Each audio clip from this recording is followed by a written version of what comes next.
உங்களை மீண்டும் ஒரு ஆழமான தேடலுக்கு வரவேற்கிறோம். இன்னைக்கு நாம ஒரு மிக முக்கியமான விஷயத்த பத்தி பேச போறோம். ஆமா, நீங்க எங்களுக்கு அனுப்பியிருந்த குறிப்புகளை பார்த்தோம். கண்டிப்பா. ஓஷோ ஆற்றிய தம்மபதம் சொற்பொழிவுகளோட 88வது ஆடியோவை மையமா வச்சு நிறைய கேள்விகளை நீங்க எழுப்பியிருந்தீங்க. அதாவது தியானம்னா என்ன, எண்ணங்களோட நம்ம ஏன் போராடக்கூடாது அப்படிங்கிற ஆழமான கேள்விகள். அதேதான். அப்புறம் அந்த 500 துறவிகள் காட்டுக்கு சென்ற கதையில 499 பேர் மட்டும் ஞானம் அடைஞ்சது எப்படி, அந்த ஒரு ஆளுக்கு மட்டும் என்ன ஆச்சு, இது மாதிரி பல விஷயங்களை நம்ம அலசணும்னு கேட்டிருந்தீங்க. உங்களுக்காகவே அந்த முழு உரையையும் அதோட தத்துவ பின்னணியையும் நாங்க ஆராய்ந்து எடுத்திருக்கோம். உண்மையிலே சொல்ல போனா அதிலிருந்து மிக முக்கியமான சாராம்சத்தை மட்டும் பிரித்து எடுத்து இன்னைக்கு நாம முழுமையா ஒரு தேடலை ஆரம்பிக்க போறோம். இப்போ இந்த தேடலை நம்ம பார்க்க போகும் விஷயங்கள் வெறும் 10,000 வருஷத்துக்கு முன்னாடி எழுதப்பட்ட தத்துவங்கள் மட்டும் கிடையாது. ஓஹோ, வேற எப்படி இதை நாம பார்க்கணும்? நீங்க கேட்டிருந்த கேள்விகளுக்கான பதில்கள் நம்ம அன்றாட வாழ்க்கையோட மன அழுத்தங்களை, குழப்பங்களை எப்படி எதிர்கொள்வது என்பதற்கான ஒரு தெளிவான உளவியல் கருவி. ஓஷோவோட இந்த உரை அப்படிதான் அமைஞ்சிருக்கு. ரொம்ப சரியா சொன்னீங்க. இந்த உரையின் தொடக்கத்திலேயே ஓஷோ ஒரு வித்தியாசமான ஒப்பீட்டை கொடுக்கிறார். அந்த கடலோட உதாரணம் தானே? ஆமா.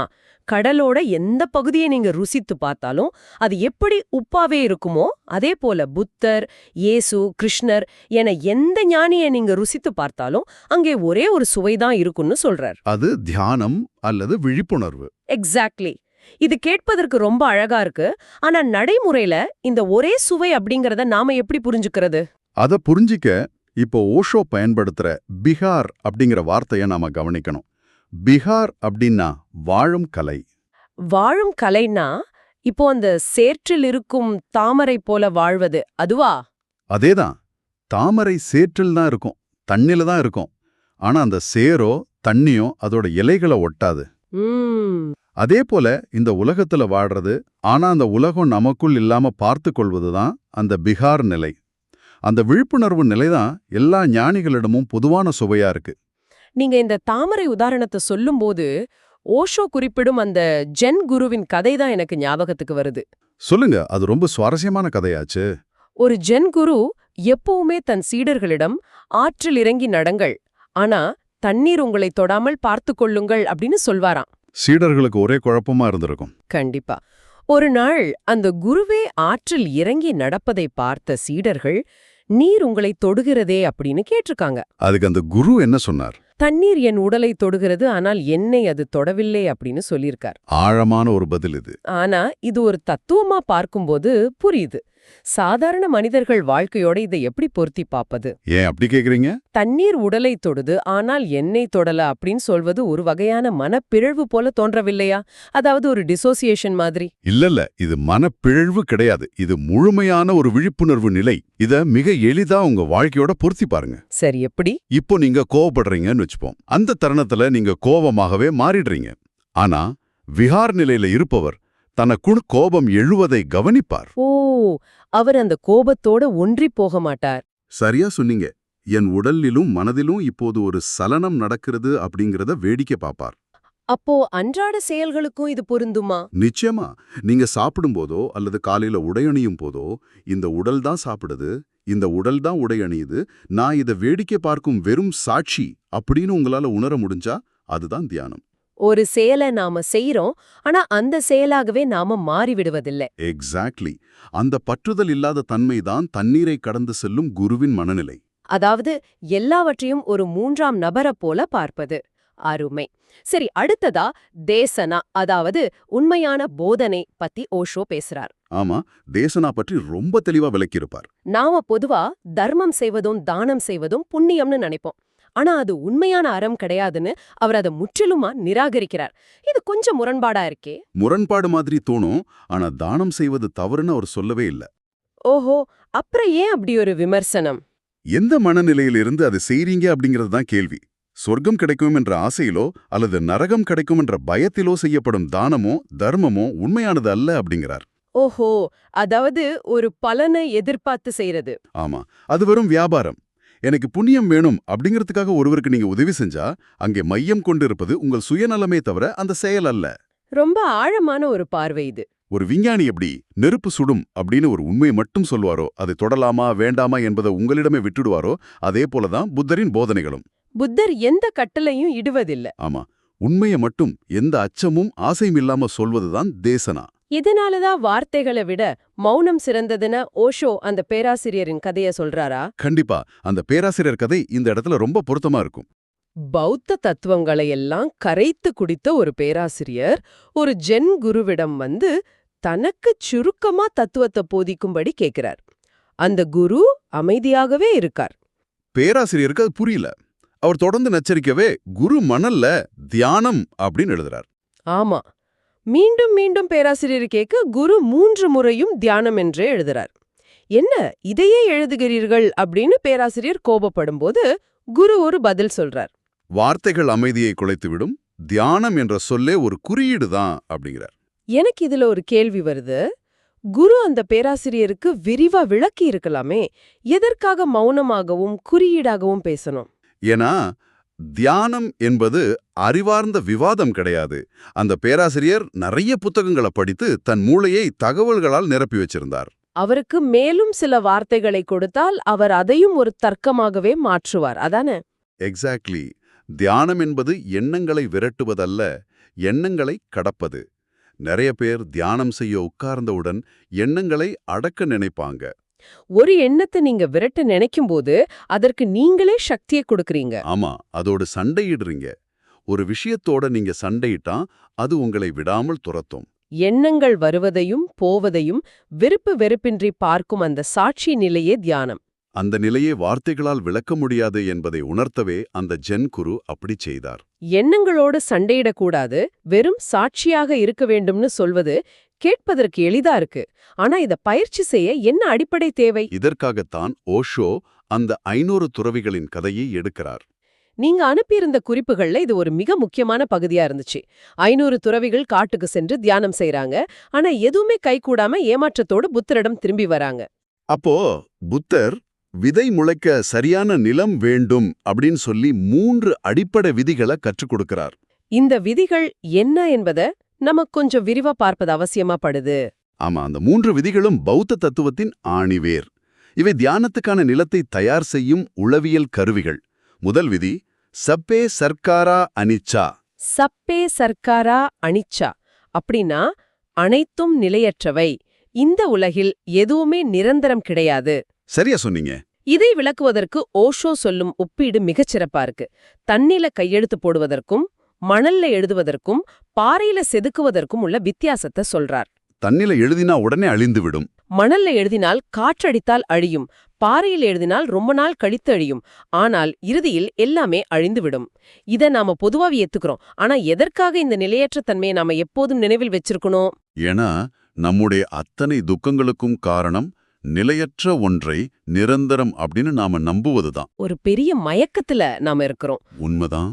ஓஷோ அதோடு நில்லாம நாம் உட்கார்ந்திருக்கும் இந்த பூமியே பல கோடி பேரின் சுடுகாடுதான் அப்படிங்கிற கசப்பான உண்மையும் நினைவூற்றார். ஆமா, இன்று எத்தனையோ நகரங்கள் இருக்கும் இடங்கள் ஒரு காலத்தில் சுடுகாடாக இருந்தவைதான்.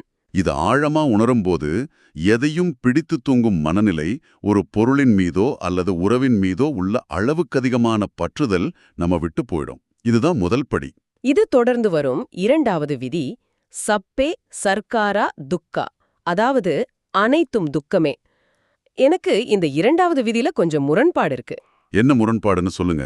எல்லாமே துக்கம் அப்படின்னு சொல்வது வாழ்க்கைய மிக எதிர்மறையா பார்க்கும் ஒரு பார்வை இல்லையா? வாழ்க்கையில அன்பும் சந்தோஷமும் சிரிப்பும் இருக்கத்தானே செய்யுது. அதையெல்லாம் புத்தர் எப்படி துக்கம்னு சொல்ல முடியும்? இது மேலோட்டமாக பார்க்கும்போது நெகட்டிவா தோன்றலாம். ஆனா இதுல இருக்கும் ஆழமான உளவியலை புரிஞ்சுக்கணும். ஓஷோ சொல்றார், பூக்கள் என்று தங்களை விளம்பரப்படுத்திக் கொள்ளும் முட்கள்தான் இந்த உலகத்தின் சுகங்கள். நீங்க எதிலெல்லாம் சுகம் கிடைக்கும்னு நினைக்கிறீங்களோ அங்கெல்லாம் துக்கம் மறைந்திருக்குன்னு சொல்றாரு. ஆமா, இப்ப நீங்க ஒரு புதிய காரை வாங்குறீங்க, அது உங்களுக்கு சந்தோஷத்தை கொடுக்குது. ஆனா அந்த கார்ல ஒரு சிறு கீறல் விழுந்தா அது துக்கமா மாறுது. ஒரு உறவு நமக்கு அளவற்ற அன்பை கொடுக்குது. ஆனா அந்த உறவு நம்மை விட்டு பிரிந்து விடுமோ என்ற பயம் எப்போதும் அதன் நிழலாகவே தொடருது. எக்ஸாக்ட்லி. எந்த சந்தோஷம் ஒன்றை சார்ந்திருக்கோ அதுவே துக்கத்துக்கான விதையையும் தன்னுள் வச்சிருக்கு. இது வாழ்க்கையை வெறுப்பதல்ல, வாழ்க்கையின் யதார்த்தத்தை அப்படியே ஏத்துக்கிறது. நீங்க சொல்வத பாக்கும்போது நாம சந்தோஷம் நினைப்பது எல்லாமே துக்கத்தின் ஒரு சரியா இடைவெளி போல தோணுது. சரி, 3வது விதிக்கு வருவோம். சப்பே தம்மா அனாத்தா. அதாவது எதிலும் ஆன்மா இல்லை அல்லது நிரந்தரமான நான் என்ற ஒன்று இல்லை. இத புரிஞ்சுக்கிறது ரொம்பவே சிரமமா இருக்கு. நான் இங்க உட்கார்ந்து பேசிக் கொண்டிருக்கேன், நீங்க பதிலளித்துக் கொண்டிருக்கீங்க. நாம மனிதர்களா இருக்கோம். அப்படி இருக்கும்போது நான் என்ற ஒன்றே இல்லைன்னு எப்படி சொல்ல முடியும்? இது மிக எளிதா புரிஞ்சுக்க ஒரு நீரோடையை உருவகப்படுத்திக் கொள்ளுங்கள். ஒரு நதியை பார்க்கும்போது அது ஒரே நதியாக தெரியுது. ஆனா ஒவ்வொரு வினாடியும் அதுல புதிய தண்ணீர் ஓடிக்கொண்டே இருக்கு. நீங்க நேற்று பார்த்த நதி இன்று இல்லை. மனிதனும் அப்படித்தான். உயிரியல் ரீதியா பார்த்தால் உங்கள் உடலில் உள்ள செல்கள் ஒவ்வொரு நொடியும் இறந்து புதிய செல்கள் உருவாகுது. சில வருடங்களில் உங்கள் மொத்த உடலுமே புதிய செல்களால் மாற்றப்பட்டு விடுது. மனதளவுல பார்த்தாலும் அப்படித்தான் இல்லையா? கண்டிப்பா. 10 வருடங்களுக்கு முன்பு நீங்க எப்படி சிந்திச்சீங்களோ அப்படி இன்று சிந்திப்பதில்லை. உங்கள் எண்ணங்கள், கோபங்கள், ஆசைகள் எல்லாம் மாறிடுச்சு. அப்படி இருக்கும்போது நேற்றும் இன்றும் நாளையும் மாறாமல் இருக்கும் அந்த நிரந்தரமான நான் எங்கே இருக்கு? எதுவுமே நிரந்தரமாக இல்ல. நான் என்பது தொடர்ந்து மாறிக்கொண்டே இருக்கும் ஒரு நிகழ்வு மட்டும்தானே தவிர அது ஒரு உறுதியான பொருள் அல்ல. இந்த நிரந்தரமற்ற தன்மையை உணர்வதுதான் அனத்தா. ஆச்சரியமா இருக்கு. நம்முடைய அடையாளத்தை எவ்வளவு வலுவா பிடித்து கொண்டிருக்கோம் அப்படிங்கறத இது உடைக்குது. ஆனா இந்த 3 உண்மைகளையும் வெறும் தத்துவமா காதுல கேட்டா மட்டும் போதாதுன்னு புத்தர் ஒரு பயங்கரமான காரியத்தை செய்றார். ஆமா, அந்த 500 துறவிகளையும் சுடுகாட்டுக்கு போய் பிணங்கள் எரிவதை பார்த்து தியானிக்க அனுப்புறார். 3 முதல் 6 மாதங்கள் வரை சுடுகாட்டில் தியானம் செய்ய வேண்டும் என்பது கொஞ்சம் அதிதீமான பயிற்சியா தோன்றவில்லையா? தத்துவத்தை வெறும் அறிவால் புரிந்து கொள்வதற்கும் அதை வாழ்வியல் அனுபவமாக உணர்வதற்கும் பெரிய வித்தியாசம் இருக்கு. சுடுகாட்டில் அமர்ந்து தினமும் உடல்கள் எரிவதை பார்க்கும்போது என்ன நடக்கும்னு கற்பனை செய்து பாருங்க. நேற்று வரை உயிருடன் நடமாடியவர்கள் இன்று வெறும் சாம்பலாக மாறுவதை கண்முன் பார்க்கிறார்கள். அந்தச் சூழல்ல அனைத்தும் நிலையற்றவை, அனைத்தும் துக்கமே. இங்கே நான் என்று சொல்லிக்கொள்ள ஏதும் இல்ல அப்படிங்கிற தத்துவம் மூளையிலிருந்து இறங்கி அவர்களின் இரத்தத்தோட கலக்குது.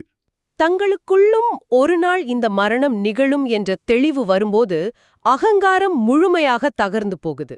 அந்த நிலம் பண்படுத்தப்பட்ட பிறகுதான் தியானம் என்ற விதை தானாகவே முளைக்கத் தொடங்கும். இந்த சுடுகாட்டு தியானத்திற்கு பிறகு ஒரு பெரிய மாற்றம் நிகழுது. அந்த 500 பேரில் 499 துறவிகள் முழுமையா ஞானமடைந்த ஒரு புதிய வெளிச்சத்தோடு திரும்பி வராங்க. அன்னைக்குதான் அவங்க புத்தரை முழுமையான நன்றி உணர்வோட வணங்குறாங்க. ஆனா நாம் அனுப்பிய குறிப்புகளில் இருந்த அந்த முக்கியமான கேள்வி இங்கேதான் வருது. அந்த 499 பேர் ஞானம் அடைந்தார்கள், சரி. அந்த ஒரு ஆளுக்கு மட்டும் என்னாச்சு? அந்த ஒரு துறவியின் கதை மனித மனத்தோட தந்திரங்களை மிகத் தெளிவா காட்டுது. அந்த துறவி காட்டுக்கே செல்லவில்லை. அவர் ஒரு சோம்பேறி. தியானம் செய்வதில் இருக்கும் கடினமான உழைப்பை தவிர்க்க நினைத்த அவர் தன்னுடைய சோம்பேறித்தனத்தை மறைக்க நாத்திகம் அப்படிங்கிற தர்க்கத்தை பயன்படுத்தினார். கடவுள் என்று ஒருவர் இல்லை, தியானம் என்பது வெறும் ஏமாற்று வேலை அப்படின்னு பல தத்துவார்த்தமான வாதங்களை முன்வைத்துவிட்டு அவர் மடத்திலேயே தங்கிவிட்டார். ஓஷோ இங்கே ஒரு ஆழமான விஷயத்தை பதிவு செய்றார். ஆமா, நாத்திகம் என்பது மோசமானதுன்னு அவர் சொல்லவில்லை. ஆனா பல நேரங்களில் எல்லாமே பொய் என்று தர்க்கம் பேசுவது மனிதர்களின் தீவிரமான சோம்பேறித்தனத்தின் வெளிப்பாடாகவே இருக்கு. எதையும் தேடி கண்டுபிடிக்கும் மன உறுதி இல்லாதவர்கள் தேடலையே பொய் என்று சொல்லி தப்பித்துக் கொள்கிறார்கள். அதாவது உண்மையான தேடலில் ஈடுபடாமல் வெறுமனே வாதம் செய்வது தப்பிக்க நினைக்கும் ஒரு வழிமுறை. சரி, அந்த 499 பேரும் ஞானம் அடைந்து ஒரு பெரிய அமைதியோடு திரும்பி வந்ததை பார்த்ததும் அந்த மடத்தில் தங்கியிருந்த துறவிக்கு என்ன ஆகுது? அவனுக்கு பொறாம தாங்க முடியல. இவர்கள் எல்லோரும் என்னை முந்திவிட்டார்களே, புத்தர் இவர்களை மட்டும் பாராட்டுகிறாரே அப்படின்னு அவனது ஆணவமும் பொறாமையும் உச்சிக்கு செல்லுது. உடனே அவனும் தியானம் செய்து ஞானம் அடைய வேண்டும்னு முடிவு செய்து இரவு முழுவதும் பைத்தியம் பிடித்தது போல காட்டுக்குள் ஓடுகிறான். ஆனா இருட்டில் நிலைதடி மாறி பாறையில் விழுந்து காலை உடைத்துக் கொள்கிறான். இங்கே புத்தர் சொல்லும் வார்த்தைகள் மிக முக்கியமானவை. பொறாமை மற்றும் ஆணவம் என்ற பாறையின் மீது தியானம் என்ற விதை ஒருபோதும் முளைக்காது. அந்த துறவி தியானம் செய்ய நினைத்தது தன்னை அறிந்து கொள்ள அல்ல, மற்றவர்களை விட தான் மேலானவன்னு காட்டிக்கொள்ள. போட்டியிருக்கும் இடத்தில் எப்படி அமைதி பிறக்கும்? இதை சொல்லும்போது ஓஷோ அடிக்கடி சொல்லும் முல்லா நஸ்ருதீனின் மனைவியின் கதை தான் எனக்கு ஞாபகம் வருது. ஆமா, அந்த வெயில் காலத்து கார்கதை தானே. அதேதான். கொளுத்தும் வெயில் காலத்துல காரின் கண்ணாடிய முழுவதுமா மூடிக்கொண்டு உள்ள மூச்சு திணறி உட்கார்ந்திருப்பாங்களாம். முள்ளா பதறி போய் ஏன் கண்ணாடிய திறக்கவில்லைன்னு கேட்டா அவங்க என்ன சொல்வாங்க? கண்ணாடியை திறந்தால் நம் காரில் ஏசி இல்லை என்று ஊருக்கு தெரிந்துவிடுமே, அது அவமானம் இல்லையான்னு கேட்பாங்களாம். அந்த துறவியின் நிலையும் இப்படிதான் இருக்கு. தியானம் என்ற அமைதியான விஷயத்த கூட ஒரு போட்டியாக, தன் கௌரவத்தை காப்பாற்றும் ஒரு விஷயமாக பார்ப்பது எவ்வளவு பெரிய முரண்! இந்த ஒப்பீடுதான் தியானத்தின் முதல் எதிரி. நான் மற்றவர்களை விட வேகமாக முன்னேற வேண்டும், மற்றவர்களை விட அமைதியாகிவிட வேண்டும் என்ற நினைப்பே மிகப்பெரிய சுமை. அகங்காரத்தை விட்டுவிடுவதற்காகவே தியானம் செய்றோம். ஆனா அந்த தியானத்தையே அகங்காரத்தை வளர்க்கும் ஒரு கருவியா அந்த துறவி மாற்ற பார்த்தான். அதனால்தான் அவன் வீழ்ந்தான். இதையெல்லாம் தாண்டி புத்தர் இறுதியாக ஒரு பிரம்மாண்டமான முத்தாய்ப்பு வைக்கிறார். அதுதான் இந்த முழு சொற்பொழிவின் உச்சக்கட்டமா உங்க குறிப்புகள்ல இருந்துச்சு. ஆமா, காட்டினை வெட்டுங்கள் மரங்களை அல்ல என்ற அந்த இறுதி செய்தி. இது எனக்கு ஒரு புதிய புரிதலா இருந்துச்சு. நாம பொதுவா என்ன செய்வோம்? கோபம் வந்தா கோபத்தை அடக்க முயற்சி செய்வோம். பேராசை வந்தா அதை கட்டுப்படுத்த நினைப்போம். ஆனா புத்தர் ஒவ்வொரு கெட்ட பழக்கத்தோடும் தனித்தனியா சண்டையிடாதீர்கள் அப்படிங்கிறார். இது எப்படி சாத்தியம்? எனக்கு ஒரு கெட்ட பழக்கம் இருந்தா நான் அதனுடன் தானே போராடணும். அங்கேதான் மனிதர்கள் செய்யும் மிகப்பெரிய தவறு இருக்கு. தனித்தனி மரங்களை வெட்டுவது நேர விரயம் என்கிறார் புத்தர். நீங்க கோபத்தை ஒரு மரமா நினைத்து அதை வெட்டுறீங்க, அதாவது அடக்குறீங்க. ஆனா அது வேறு ரூபத்துல முளைக்கும்.